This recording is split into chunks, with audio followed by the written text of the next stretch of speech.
What is it like to be like throughout your career to also be a father? Like you have your two kids in the UK. It's brutal, yeah. Yeah. And the problem is with, my daughter's 19, my Yeah. son's 16. They're adults. They behave like adults. They have access to Google and social media, and they've been targeted. And it's really, really awful because somebody in the press has the power to create a narrative that can affect your children. Right. That's it. So I'm very lucky. I have a very close relationship with Emily and Archie. We are like best friends. So I'm very lucky that, and I'm also a communicative dad. So we talk throughout our entire childhood, we've talked about everything. Mm-hmm. And so there's no topic off table. So if Emily says, oh, my friend showed me this, can we talk about it? And I'm like, let's talk about it. I'm comfortable that they're being schooled through the bullshit and they now see through the bullshit.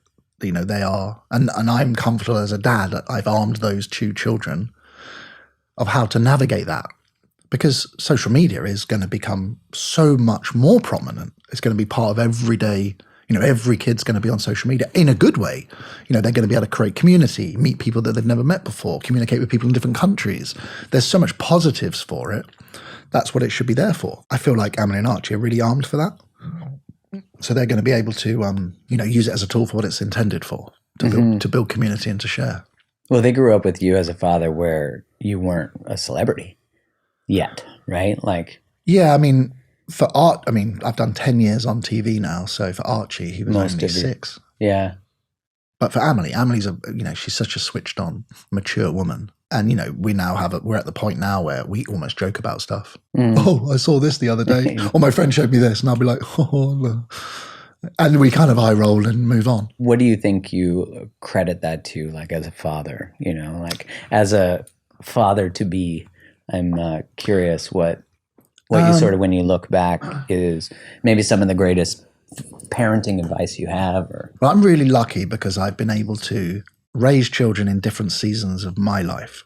So raising Emily as a 20-year-old and Hudson as a 40-year-old, I'm able to do it differently. Yeah. I'm so sorry, Emily, you were the guinea pig. If you're listening, Emily. Yeah, if you were listening, Emily, I gave it everything. And you worked out so great. So it's perfect. So I feel like the best advice I would give particularly any dad is just presence is all a child wants. You're leading by being present.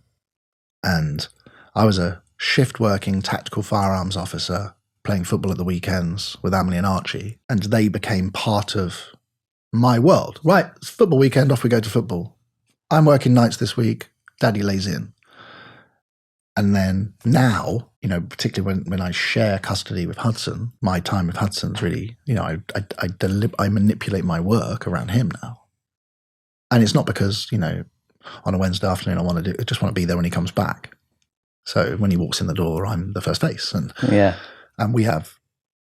there's a real intimacy with my children as well. Like we're all huggers, we cuddle, we're tactile.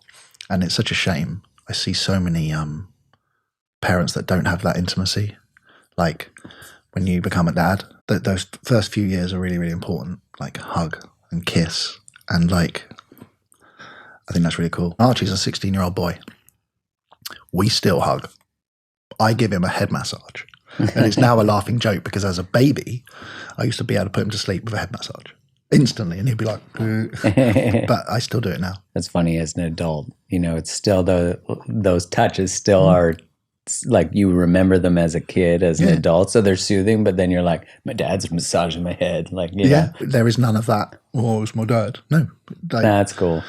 And you've spent time with Hudson. He and we just orbit around each other. He just hugs and grabs and, we're a pair. Oh, he's so cute. Yeah, he's a cool kid. What is the main change then from being a 20-year-old father to being a 40-year-old? Like, what is the one thing that the feedback or the experience you took from being a younger father to? I think I'm super calm now. I read a really interesting article, it was only last week, about disciplining children. Imagine if you're a child, let's say Hudson's age, you're 3 years old, and you're losing your shit over something.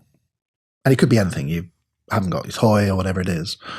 And the amount of parents that are told that that's misbehavior don't do that, go to your room. Actually, that we have to do the opposite. Like, I understand. Come here. It's going to be okay. Because in their world at that moment, there's, toddlers are egocentric. That's not their fault.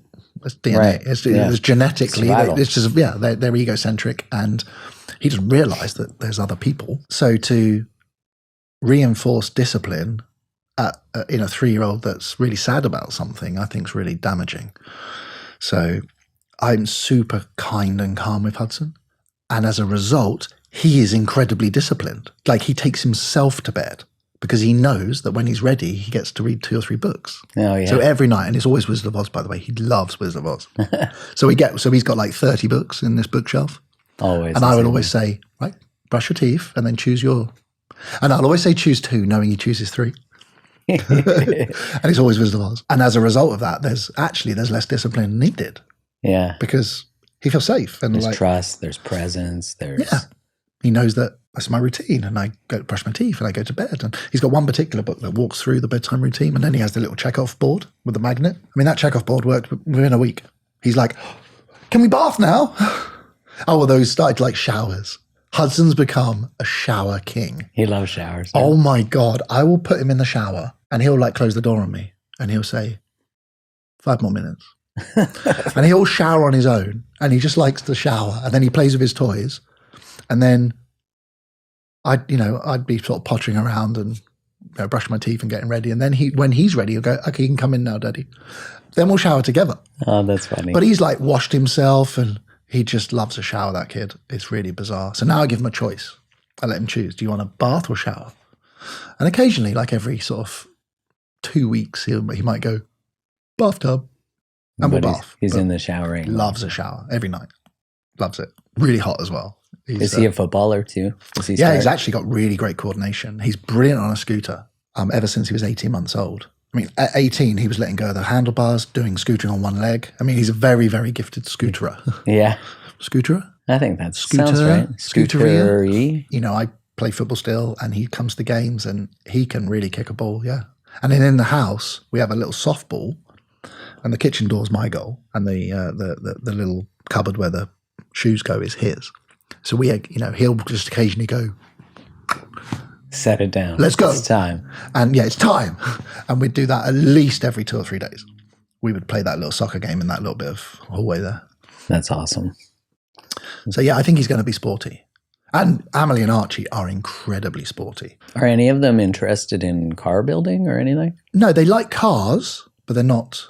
Hudson's probably the most interested. His favorite toy is his toolkit. He loves fixing stuff. And I brought one of my Radford cars home to do some tinkering at home, and he fully helped. That's cool. He knows what a Phillips screwdriver and a flathead is. He knows what a spanner is. He knows how to use it.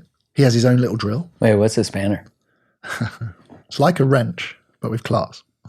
With what? Class. With class.